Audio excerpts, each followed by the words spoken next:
हम परमेश्वर से निकल कर आए हैं। और यहां देखें जो डेंजर, जो खतरा जिससे हम सावधान कर रहे हैं, उसका ये कमेंट एक प्रमाण है।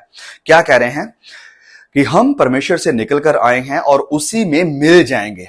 हम परमेश्वर से निकल कर आए हैं, उसी में मिल जाएंगे। ये किसने सिखाया?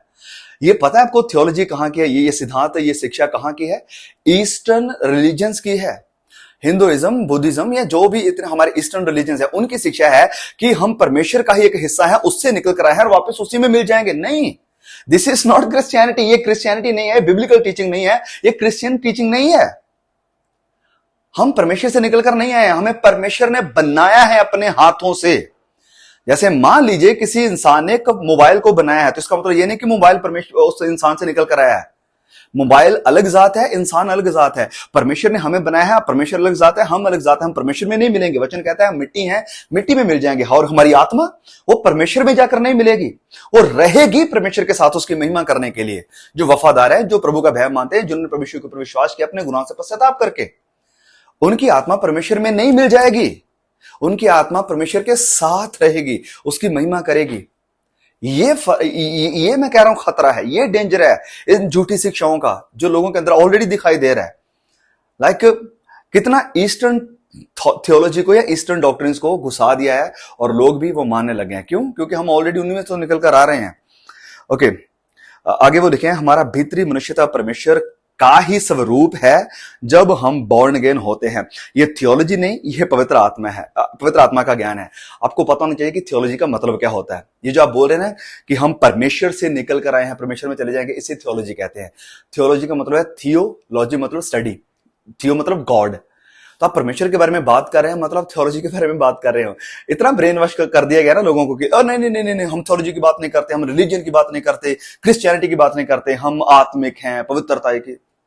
ओह कम ऑन, जब आप पवित्र आत्मा की बात कर रहे हो, जब आप यीशु की बात कर रहे हो, जब आप परमेश्वर की बात कर रहे हो, आप थियोलॉजी की बात कर रहे हो। ये थियोलॉजी है, इसे थियोलॉजी कहते हैं।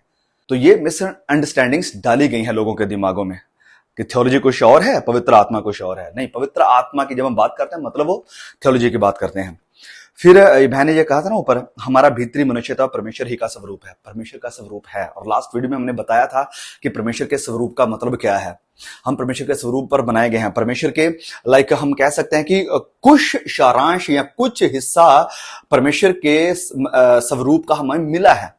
लास्ट वीडियो में हमने बताया था कि जैसे हम सोशल बीइंग हैं, हम लोगों से मिलना, प्यार करना, बातें करना, फेलोशिप पसंद करते हैं। परमेश्वर का ये स्वभाव है, वो भी प्यार करता है, वो भी लोगों को फेलोशिप पसंद है उसे। फिर दूसरा हमने कहा था कि परमेश्वर मॉरल है, और ये मोरालिटी परमेश्वर ने हमें भी दी है। हम जज करते हैं चीजों को, सही गलत को जांचते हैं, सही गलत की पहचान करते हैं, सही करना चाहते हैं, गलत करना नहीं चाहते। ये मोरालिटी में कहां से मिली है? परमेश्वर से मिली है, क्योंकि हम उसके स्वरूप पर हैं।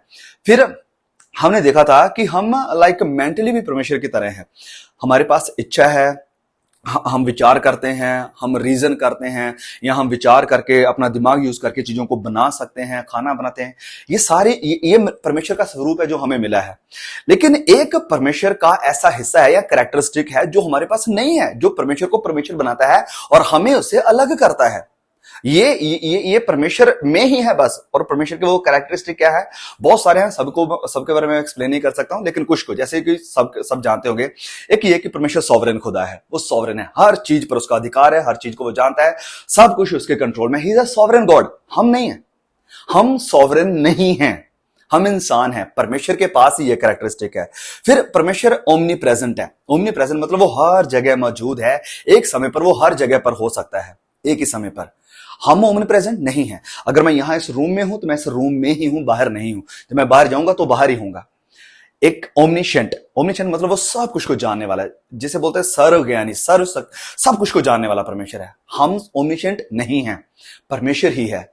फिर ओमनीपोटेंट मतलब सर्वशक्तिमान परमेश्वर है वो।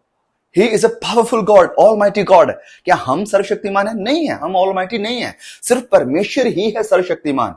हमारे अंदर वो करेक्टर नहीं है। और ये वो कुछ कैरेक्टर्स हैं जो परमेश्वर को हमसे अलग करते हैं, और हम इंसानों में ये नहीं है, और हमें इस बात को समझना होगा। बिल्कुल हम उसके स्वरूप पर बनाए गए हैं, लेकिन इसका मतलब क्या है मैंने ऑलरेडी बताया।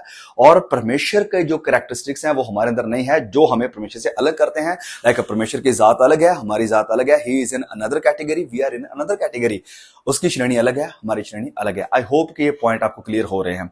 लेकिन दिक्कत क्या कि लोगों को इतना ज्यादा गुमराह कर दिया गया है कि आप इन कमेंट से जान सकते हैं।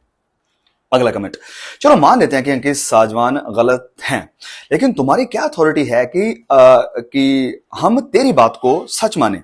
आजकल तो हर एक पास्टर खुद को तोप समझता है, लेकिन एक बात है कि हम हर किसी को तराजू में तौलते हैं। ओके, सबसे पहली बात है कि आपकी क्या अथॉरिटी है, ये इनका सवाल है। कि मान लेते हैं कि वो गलत है, लेकिन हु आर यू टू जज और who are you to say that he is wrong. मैं कौन हूं? बिल्कुल नहीं, मैं कुछ भी नहीं हूं, आपको मुझे मानना भी नहीं है। लेकिन जो वचन है, कम से कम वचन तो कुछ है, इसकी अथॉरिटी को तो मानते हो। यही तो कारण है कि वचन एक फाइनल अथॉरिटी है हमारे लिए। ये एक तराजू है हमारा, जिसके ऊपर हमने सारी चीजों को नापना है। ये फाइनल अथॉरिटी है। हम सबको, चाहे मैं हूं या कोई भी पास्टर हो, सबको इसके थ्रू होकर जाना जरूरी है, सबको इसके थ्रू जांचना जरूरी है।